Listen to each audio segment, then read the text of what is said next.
नमस्कार दोस्तों, welcome back to school of environmental sciences. आज के लेक्चर में हम बात करेंगे हमारे सॉइल ऑर्गेनिक मैटर और क्ले कंटेंट के बारे में। कैसे ये चीज़ें डिफाइन होती है और कौन कौन से टाइप के क्ले कंटेंट है जो आपके सॉइल के अंदर पाए जाते हैं, और उन्हीं में से जो आपका ऑर्गेनिक मैटर होता है, जो ह्यूमस होता है, उसका क्लासिफिकेशन, इसके बारे में हम डिस्कस करेंगे। उसमें कौन कौन से कंपोनेंट होते हैं और उनके क्या क्या करेक्टरिस्टिक्स हैं, ये सारी चीज़ें।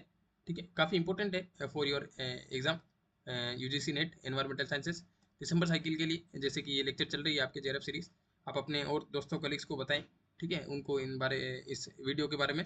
और चैनल को सब्सक्राइब करें, लाइक करें, और चलिए शुरू करते हैं। सबसे पहले हम बात करें तो सॉइल ऑर्गेनिक मैटर की। तो जैसा को आपको नाम में दिख रहा होगा कि सोइल का जो ऑर्गेनिक मैटर प्रेजेंट होता है सोइल में, वही आपका सोइल ऑर्गेनिक मैटर होता है। ठीक है, it's a wide range of organic. ठीक है, जिसमें कार्बन कंपोनेंट ज़्यादा होता है, ऑर्गेनिक सब्सटेंसेस। इसमें आपका लिविंग ऑर्गेनिजम्स भी आ सकता है, जो कि सोइल के बायोमास प्रेजेंट होता है। और जो आपका रिमेंस, ठीक है, carbonaceous remains of organisms that once occupied the soil, or in the organic compounds produced by the current and past metabolism in the soil। ठीक है, by the metabolism reaction। ठीक है, इसको हम केटाबोलिक रिएक्शन भी कह सकते हैं। ठीक है, इसमें आपका जो फ्रेगमेंटेशन के थ्रू, आपके डिग्रेडेशन के थ्रू जो भी सॉइल बायोमास होगा, वो धीरे धीरे आपका लिविंग मैटर का जो कंटेंट होगा वो ऑर्गेनिक मैटर में कन्वर्ट होगा। Over time organic matter is destroyed by the microbial respiration, जैसा कि सेम मैंने बताया था, थ्रू द कैटाबोलिज्म प्रोसेस। ठीक है, and its carbon is lost from the soil as a carbon dioxide. ठीक है, जो भी आपके सॉइल में जो भी कार्बन प्रेजेंट होता है, ठीक है, in the form of soil biomass, वो आपका through the process of oxidation ये आपका कन्वर्ट होता है CO2 में, और रिलीज हो जाता है एज ए गैस फॉर्म। फिर because of such losses, repeated addition of new plants and animal residue are necessary to maintain soil organic matter. ठीक है, तो इस लॉस को रोकने के लिए, इसको मेंटेन रखने के लिए, आपका जो नए प्लांट्स होते हैं और जो लिटर कंटेंट होता है नया, एनिमल्स के रेजिड्यूज हो गए, ठीक है, जो भी एक्सक्रीटा होता है, ये सब ये एड ऑन होते रहते हैं आपके सॉइल के ऑर्गेनिक मैटर में, ताकि ये जो लॉस है कार्बन डाइऑक्साइड का, इसको हम इक्विलिब्रियम मेंटेन करके चल सके। ठीक है, तो ये बात हुई आपके सॉइल ऑर्गेनिक मैटर की। अब नेक्स्ट हम बात करते हैं ह्यूमस की। What is humus? ह्यूमस देखिए, आपके सॉइल ऑर्गेनिक मैटर का जो मेजोरिटी पोर्शन होता है, वो आपका ह्यूमस होता है। ठीक है, ह्यूमस एक टाइप का आपका क्ले ही है। ठीक है, क्ले का ही टाइप है, इट्स टाइप ऑफ क्ले। ठीक है, ह्यूमस एक टाइप का आपका ऑर्गेनिक क्ले होता है। ऑर्गेनिक क्ले होता है, जबकि ये जो आपका और भी अदर टाइप्स की जो क्ले होती है, वो आपके इनऑर्गेनिक होती है। ठीक है, इनके बारे में हम आगे बात करेंगे। जैसे आप एक बार ह्यूमस के बारे में जान लो। ठीक है, ये आपका एक टाइप का ऑर्गेनिक क्ले होता है, और इसमें जो न्यूट्रिएंट्स, ठीक है, जो लेवल ऑफ न्यूट्रिएंट्स होता है, वो आपके और इनऑर्गेनिक क्ले से ज़्यादा होता है।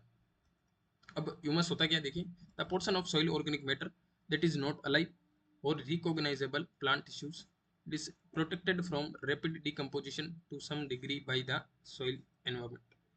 ठीक है, and it is generally colloidal in particle. ठीक है, इसका नेचर है जो कोलोइडल नेचर होता है, सबसे पहले याद रखना आप।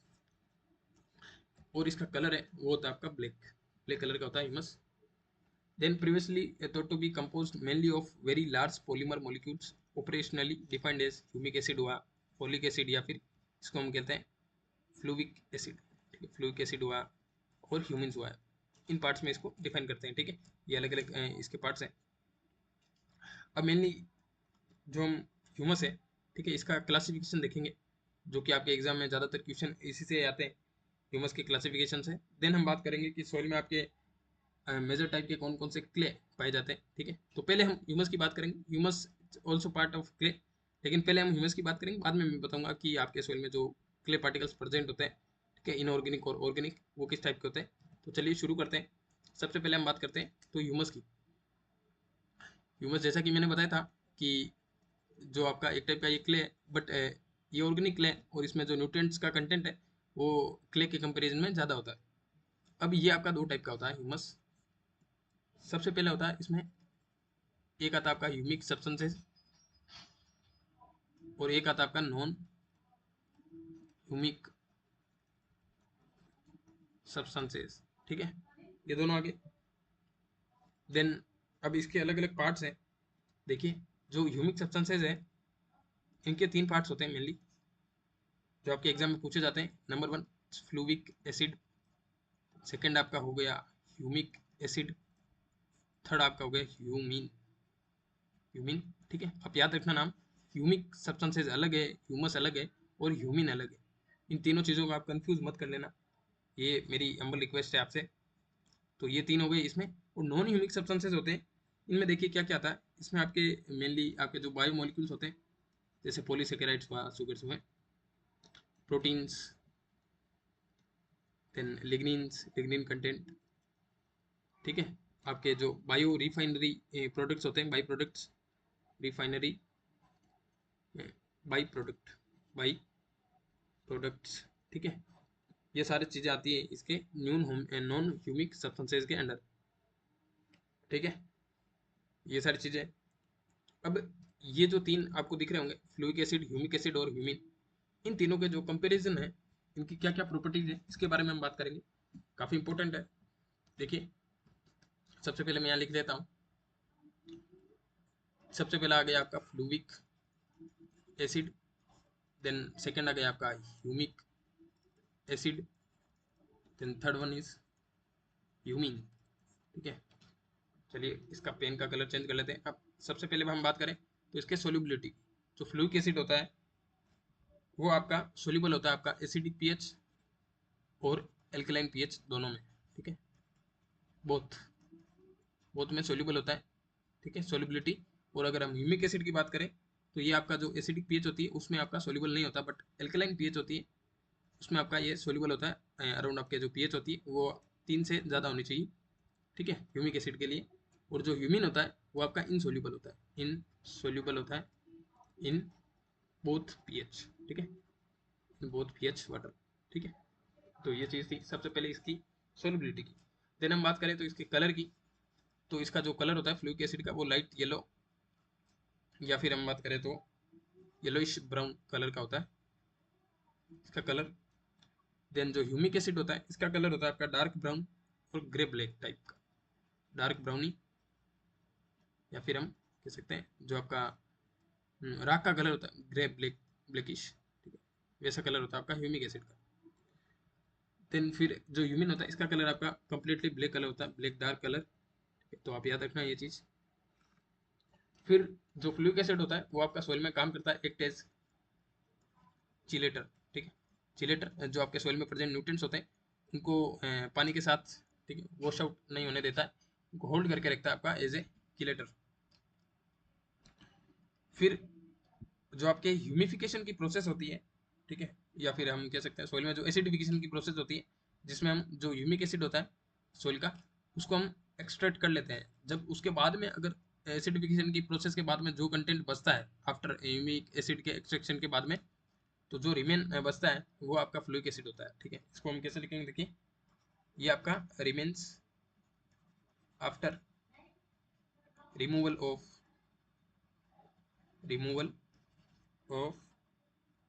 Humic acid by acidification, acidification.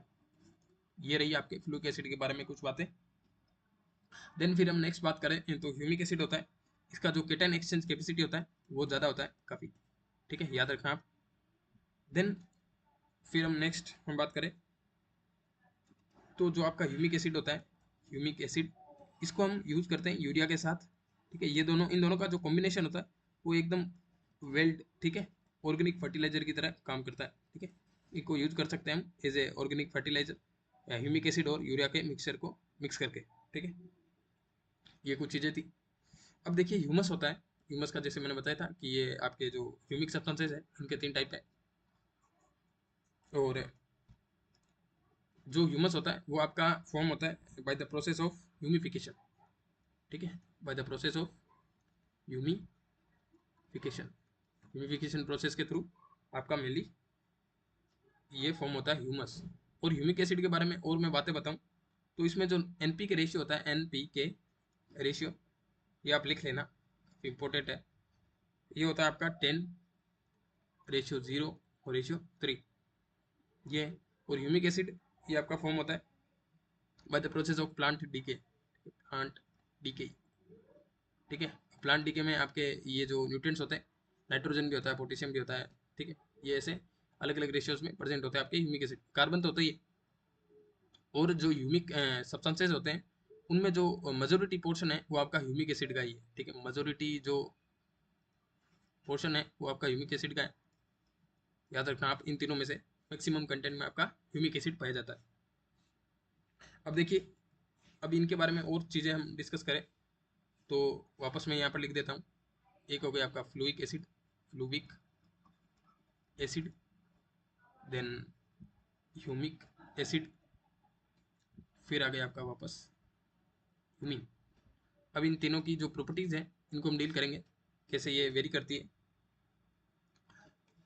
तो यहाँ पर मैं थोड़ा सा एक अच्छी सी एक लाइनिंग बना लेता हूँ, ये रहेगा अच्छा कलर। फिर हाइलाइटर यूज़ कर सकते हैं, ऐसे कलर कौन सा लें,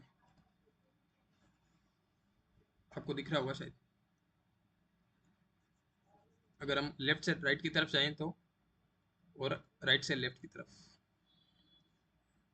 ऐसे ये दो लाइनें वो नहीं दिख रही तो मैं शायद वाइट कलर का यूज़ कर लेता हूँ। शिट, कोई नहीं।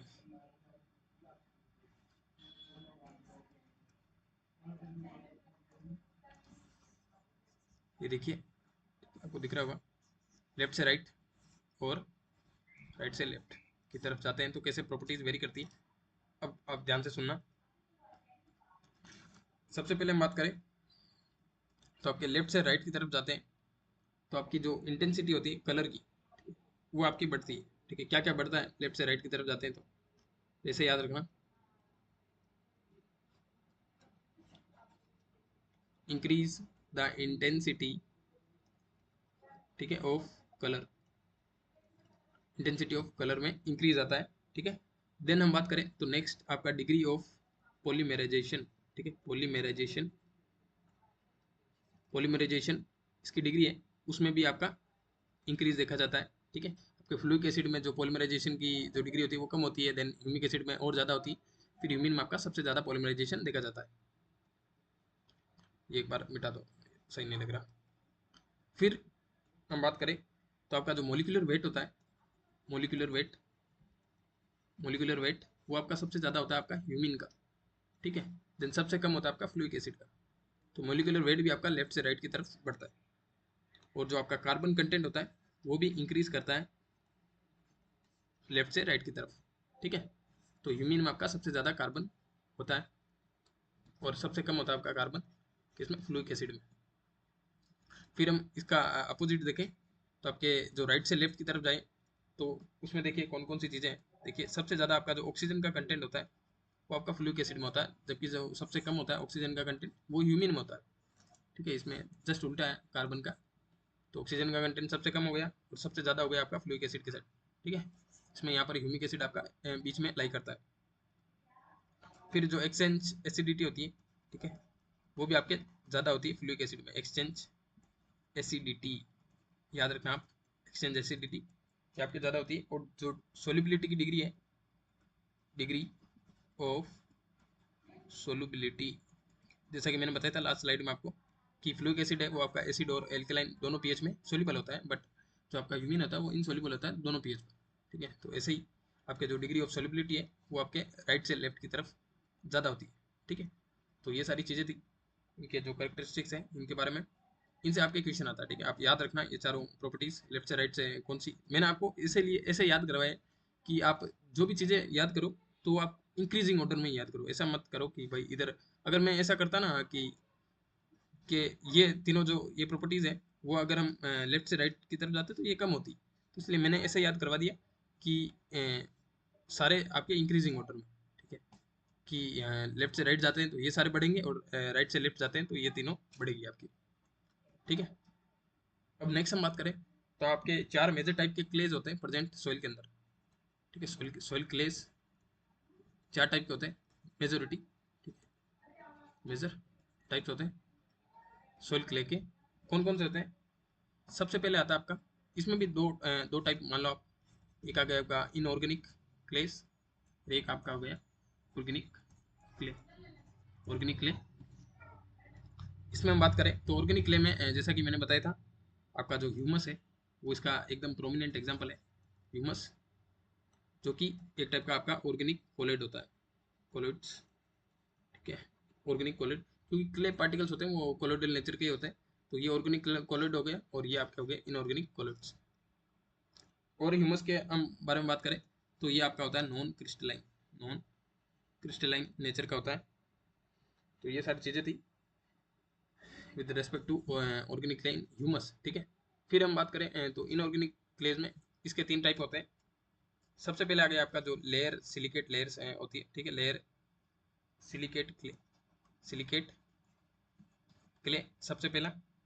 देन नेक्स्ट होता है आपका जो फेरस और एल्यूमिनियम के जो ऑक्साइड्स होते हैं, ऑक्साइड्स, इनकी जो क्ले होती है, ठीक है, वो होते हैं। इनको हम और क्या बोलते हैं, सिक्वेक्स ऑक्साइड, ठीक है, सेस्क्वे ऑक्साइड, सेस्क्वी ऑक्साइड, याद रखना आप नाम ये, ठीक है, सेस्क्वी ऑक्साइड। फिर थर्ड वन इज एलोफान, एलोफान, एलोफान सॉइल का काफ़ी इंपॉर्टेंट, ठीक है, कंपोनेंट होता है एलोफान, सिलिकेट सॉइल्स में पाया जाता है मेनली। फिर associative amorphous clay, amorphous, amorphous clay content, ये आपका ये इसमें थर्ड पार्ट हो गया इनऑर्गेनिक क्ले का, ठीक है, इनऑर्गेनिक क्ले कंपोनेंट का। अब ये तीनों जैसा कि मैंने बताया था इनऑर्गेनिक होते हैं। और जो एमोर्फस क्लेज होती है इसके बारे में बताता हूँ। ये आपके मेनली वेदरिंग प्रोसेस के थ्रू फॉर्म होती है, बाई वेदरिंग प्रोसेस, ठीक है, एंड हाई टेम्परेचर एल्ट्रेशन के थ्रू, एल्ट्रेशन के थ्रू, किसके, आपके फेल्ड्स्पार मिनरल्स हुए और वोल्केनिक ग्लासेस, ठीक है, इनका जो ट्रांसफॉर्मेशन होता है हाई टेम्परेचर पर एल्ट्रेशन होता है, ठीक है, आफ्टर वेदरिंग। तो इसके थ्रू आपके जो एसोसिएटिव एमोर्फस क्लेस पार्टिकल्स फॉर्म होते हैं जिनको हम एलोफान भी कहते हैं। तो ये तीन हो गए आपके लेयर सिलिकेट क्ले, फिर फेरस एल्यूमिनियम ऑक्साइड्स या फिर सेस्क्वे ऑक्साइड, देन एलोफान, फिर आपका ह्यूमस हो गया ऑर्गेनिक क्ले का पार्ट। तो ये सारी बातें थी आपके सॉइल क्ले मटेरियल के बारे में। ये रहे आपके प्रीवियस ईयर्स क्वेश्चन जो पूछ रखे हैं। देखिए आपका 18 जून को जो पेपर हुआ था उसमें पूछा था सिंपल सा आपका जो ह्यूमस कंटेंट है इनके बारे में अलग अलग, कि ह्यूमस आपका देता है सॉइल को डार्क कलर, ठीक है, तो ये बिल्कुल सही बात थी, ह्यूमस आपका डार्क कलर का ही होता है, ठीक है, ये प्रदान करता है डार्क कलर। फिर humic acid is insoluble in acidic solution, ये मैंने बताया था आपको, ह्यूमिक एसिड है, ह्यूमिक एसिड है वो आपका एसिडिक सॉल्यूशंस होते हैं, एसिडिक सॉल्यूशन होते हैं उनमें आपका इनसॉल्युबल होता है, बट एल्कलाइन सॉल्यूशन होते हैं उनमें सॉल्युबल होता है। तो ये भी बी ऑप्शन भी आपका करेक्ट हो गया, तो ए भी करेक्ट है, बी भी करेक्ट है। देन हम बात करें नेक्स्ट, तो fulvic acid is soluble in acidic solution, ये आपका बिल्कुल करेक्ट है, फ्लूइक एसिड आपका एसिडिक और एल्कलाइन दोनों पीएच में आपका सॉल्युबल होता है, तो सी ऑप्शन भी करेक्ट हो गया। फिर humic acid has lower oxygen content compare to fulvic acid. अब मैंने बताया था कि आपका जो ऑक्सीजन का जो कंटेंट होता है वो सबसे ज़्यादा होता है आपका फ्लूइक एसिड में, ऑक्सीजन है वो ज़्यादा होती है विद कंपेयर टू, ठीक है, ह्यूमिक एसिड। तो इसमें ये भी आपका सही हो जाएगा डी स्टेटमेंट, कि ये बोल रहा है ह्यूमिक एसिड है उसमें कम होता है ऑक्सीजन कंटेंट, तो ये डी ऑप्शन भी आपका करेक्ट। फिर clay particle act as a colloid in water, ये भी आपका बिल्कुल करेक्ट है, तो आपका ऑप्शन 4 इसमें करेक्ट आंसर हो जाएगा। सारे के सारे स्टेटमेंट आपके करेक्ट है और आपको ये सारे स्टेटमेंट याद होने चाहिए, अगर इन फ्यूचर आपके एग्जाम में किसी साइकिल में ये अगर इन वापस इन स्टेटमेंट से अगर क्वेश्चन फॉर्म कर दें तो आप कम से कम इतना तो आपको पता होना चाहिए, क्योंकि प्रीवियस ईयर्स के क्वेश्चन का यही रोल होता है कि इनकी स्टेटमेंट्स है आप एनालाइज करके उसका और ज़्यादा से ज़्यादा इंफॉर्मेशन गेन करने की कोशिश करो। फिर ये क्वेश्चन अगेन आपका पूछा था, ठीक है, इसमें देखो एसर्शन क्या दे रखा है कि humic acid is less soluble in acid solution compare to fulvic acid, ये बिल्कुल सही बात है कि ह्यूमिक एसिड है आपका ओनली एल्कलाइन सॉल्यूशन होता है, ठीक है, उसी में ही सोल्यूबल होता है, जबकि आपका फ्लूइक एसिड होता है वो आपका दोनों सॉल्यूशन में सोल्यूबल होता है। इसका रीज़न क्या है, इसका रीज़न ये कि जो मोलिकुलर वेट होता है ऑफ ह्यूमिक एसिड का, ठीक है, वो आपका ज़्यादा होता है, ज़्यादा होता है higher compare to the fulvic acid, also oxygen content कम, ठीक है, इसका मोलिकुलर वेट तो ज़्यादा होता है ह्यूमिक एसिड का, जो आपका मोलिकुलर वेट होता है वो फ्लूइक एसिड से ज़्यादा होता है, यहाँ लिख देता हूँ मैं मोलिकुलर वेट का, बट ऑक्सीजन कंटेंट होता है वो ह्यूमिक एसिड में आपका कम होता है फ्लूइक एसिड के कंपैरिजन में। तो इस वजह से इसकी जो सोल्युबिलिटी है वो भी कम होती है फ्लूइक एसिड के कंपैरिजन में। तो ये बिल्कुल सही रीज़न है इसका। तो आपका ऑप्शन फर्स्ट इसका करेक्ट आंसर हो जाएगा कि both A and R true and R is the correct explanation of A. ये हुआ एक और पीओ की। देन इसमें देखो ये एक और पूछा है कि इनकरेक्ट स्टेटमेंट आपको बताना है। अब देखो ह्यूमस के बारे में जैसे मैंने आपको जो चीज़ें पढ़ाई थी अभी, उसको तो आप अपने नोट्स में एड ऑन करना। देन जो इस पीवाईक्यूज में जो आपको स्टेटमेंट्स दिख रही है नई नई, ठीक है, उसको भी आप अपने नोट्स में वापस एडिशन कर लो उनका, कि ये चीज़ें भी हो सकती है। तो इसमें देखिए आपको इनकरेक्ट चूज करना है। ये क्वेश्चन मेरे को सबसे अच्छे लगते हैं जो भी आपको अगर इनकरेक्ट पूछा हो, ठीक है। एग्जाम में तो होता ही है क्योंकि हम इंसान हैं, ठीक है, और गलती निकालने में हम मास्टर होते हैं। तो ये क्वेश्चन शायद आपसे गलत ना हो, ठीक है, ये आशा करता हूँ मैं कि जो इनकरेक्ट वाले क्वेश्चन होते हैं वो काफ़ी आसानी से आप सोल्व करो, ठीक है। ये तभी हो पाएगा जब आपको बाकी 3 स्टेटमेंट्स दे रखी होती है जो कि करेक्ट होती है, इनके बारे में प्रॉपर नॉलेज हो। और जब के एग्जाम्स हो जाते हैं फिर जो इस टाइप के क्वेश्चन होते हैं वो एनालिसिस में भी काम आते हैं, क्योंकि इस क्वेश्चन में आपके 3 स्टेटमेंट है वो आपके काम की है, ठीक है। एक आपकी जो इनकरेक्ट होगी वो आपके काम की नहीं होगी, लेकिन इसको इसका करेक्ट वर्जन होगा वो भी आपके काम आ जाएगा। तो इसीलिए स्टेटमेंट्स वाले क्वेश्चन होते हैं वो काफ़ी हेल्पफुल होते हैं फॉर योर क्वेश्चन एनालिसिस, ताकि वो आपके एग्जाम निकालने में जो ऐसा आसानी होती है वो उसको और भी काफ़ी इजी बना देता है इस प्रोसेस को, ठीक है। तो फर्स्ट ऑप्शन बोलता है कि humus act as a reservoir of nitrogen for plants. ये बिल्कुल सही बात है, मैंने बताया था आपको इसमें एनपीके का रेशियो होता है, ठीक है, नाइट्रोजन का रोल काफ़ी ज़्यादा होता है, ठीक है। और ह्यूमस आपका रिजर्वायर की तरह ही एक्ट करता है कार्बन और नाइट्रोजन के। फिर by the decaying process humus supply करता है नाइट्रोजन टू प्लांट्स, ठीक है। प्लांट्स का एकदम सही है ये बात भी कि डिग्रेडेशन या डिकेइंग प्रोसेस के थ्रू आपके जो नाइट्रोजन है सप्लाई होती है टू प्लांट्स। फिर थर्ड स्टेटमेंट है कि इसका जो रेट ऑफ डिके है and rate of nitrogen release follow करता है प्लांट ग्रोथ को, ठीक है। अगर प्लांट को अगर आपका नाइट्रोजन मिलेगा, ठीक है, जितनी ज़्यादा आपके डीके की रेट ज़्यादा होगी उतना ज़्यादा आपको नाइट्रोजन सप्लाई मिलेगा, फिर उतनी ज़्यादा आपका प्लांट का ग्रोथ होगा, ठीक है। तो ये तीनों स्टेटमेंट आपकी करेक्ट थी। फिर फोर ऑप्शन आपका अल्टीमेटली, ठीक है, वो इनकरेक्ट हो। ये फोर्थ ऑप्शन क्या बोल रहा है कि rate of nitrogen release to plant is slow during warm growing season and fast during winter month. बिल्कुल उल्टा रखा है, ठीक है। स्लो होता है आपका विंटर मंथ में और फास्ट होता है आपका समर मंथ में, ठीक है। वार्म वार्म सीजन होता है उसमें आपका फास्ट होता है, ठीक है, डिकेइंग ऑफ प्लांट्स, ठीक है, ऑर्गेनिक मैटर। तो ये सारी चीज़ें थी। ये रहा आपका होमवर्क क्वेश्चन, बहुत ही अच्छा सा क्वेश्चन है, ध्यान से पढ़ना, आंसर देना। अगर कुछ नई चीज़ मिले तो इसको सर्च करके आप आंसर जरूर देना कमेंट सेक्शन में। थैंक यू वेरी मच, आशा करता हूँ आपको चीज़ें समझ में आई होगी, ठीक है।